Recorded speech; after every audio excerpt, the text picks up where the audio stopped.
Bismillahirrahmanirrahim. Assalamualaikum warahmatullahi wabarakatuh. Pagi ini saya akan menyampaikan penyuluhan kepatuhan protokol kesehatan dan pelaksanaan vaksinasi sebagai upaya cegah COVID-19. Hadirin yang saya hormati, tingginya angka penyebaran COVID-19 di Indonesia membuat kita sulit keluar dari jeratan pandemi virus ini. Berbagai upaya telah dilakukan untuk mencegah penyebaran virus corona. Salah satunya adalah penerapan protokol kesehatan di setiap wilayah. Protokol kesehatan adalah serangkaian aturan yang dikeluarkan oleh pemerintah melalui Kementerian Kesehatan dalam mengatur keamanan beraktivitas selama masa pandemi COVID-19. Tujuan diberlakukan protokol kesehatan guna membantu masyarakat untuk dapat beraktivitas secara aman dan tidak membahayakan kondisi orang lain. Pemerintah Indonesia menjadikan pelaksanaan vaksinasi COVID-19 sebagai bagian dari strategi penanggulangan pandemi, di mana tujuan utama pelaksanaan vaksinasi COVID-19 yaitu mengurangi transmisi atau penularan COVID-19, menurunkan angka kesakitan dan kematian akibat COVID-19, mencapai kekebalan kelompok di masyarakat atau herd immunity, dan melindungi masyarakat dari COVID-19 agar tetap produktif secara sosial dan ekonomi.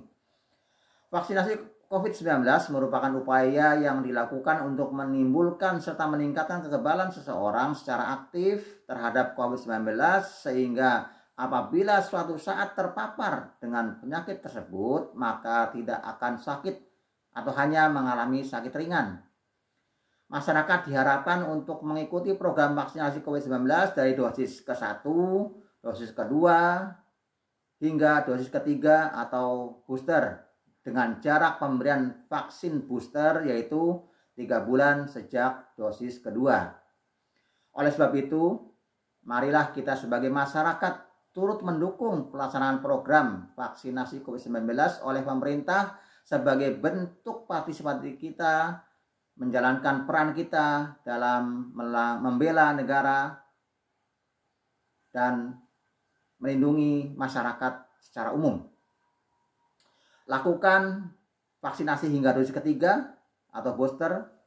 Tetap disiplin melaksanakan protokol kesehatan 3M. Yang pertama, memakai masker dengan benar, menutup hidung, mulut hingga dagu, menjaga jarak, serta hindari kerumunan, dan rutin mencuci tangan pakai sabun dengan benar menggunakan air mengalir. Ada beberapa jenis vaksinasi yang digunakan di Indonesia. Di antaranya vaksin Sinovac, vaksin AstraZeneca, vaksin Moderna, ada vaksin Sinopharm, vaksin Pfizer. Dari beberapa vaksin tersebut telah lulus uji Kementerian Kesehatan, BPOM, jadi sudah layak untuk digunakan dan aman buat kesehatan masyarakat seluruh Indonesia. Sebagai contoh, vaksin Sinovac lebih direkomendasikan untuk anak-anak, remaja, dewasa, dan juga lansia.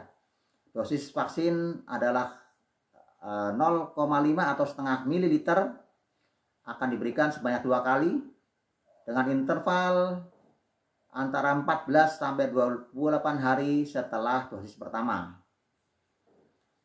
Sedangkan vaksin AstraZeneca ini merupakan vaksin yang dikembangkan oleh Universitas Oxford, dan AstraZeneca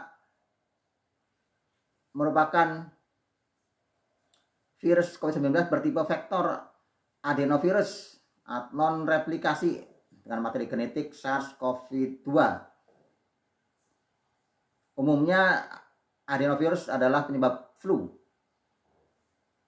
dan ini untuk menghasilkan antigen dan memicu respon kekebalan tubuh. Yang berikutnya vaksin Moderna. Vaksin Moderna direkomendasikan untuk diberikan untuk orang yang berusia di atas 18 tahun. Dosisnya juga sama, 0, mililiter, yang diberikan 2 kali dengan interval 28 hari setelah dosis pertama. Yang berikutnya vaksin Sinopharm. Jenis vaksin ini dianjurkan untuk orang yang berusia dewasa atau di atas 18 tahun juga. Pemberiannya adalah sama 0, mililiter per dosis dan diberikan sebanyak 2 kali dengan interval antara 21 sampai 28 hari setelah dosis pertama. Berikutnya vaksin Pfizer. Pfizer bisa diberikan untuk orang yang berusia 16 tahun atau lebih. Adapun dosisnya yang diberikan juga sama dengan interval 21 sampai 28 hari setelah dosis pertama. Ada beberapa efek samping yang ditimbulkan dari pelaksanaan vaksinasi tersebut.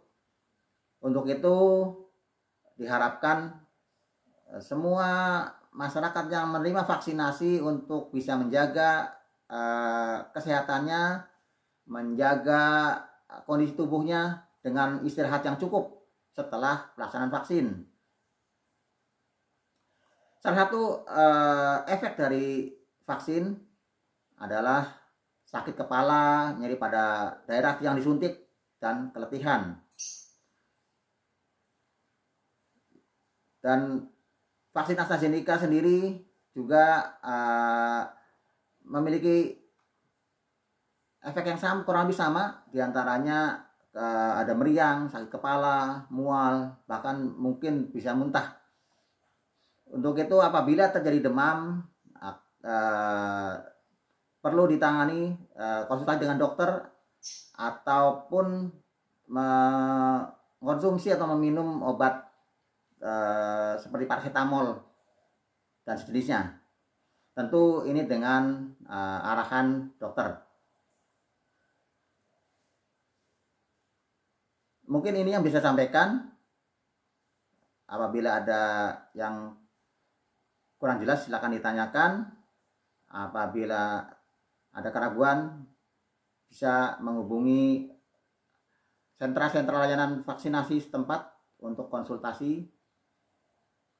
Dan insya Allah semua vaksin yang sudah beredar di Indonesia adalah aman buat seluruh rakyat Indonesia dan juga memberikan perlindungan yang cukup untuk masyarakat Indonesia.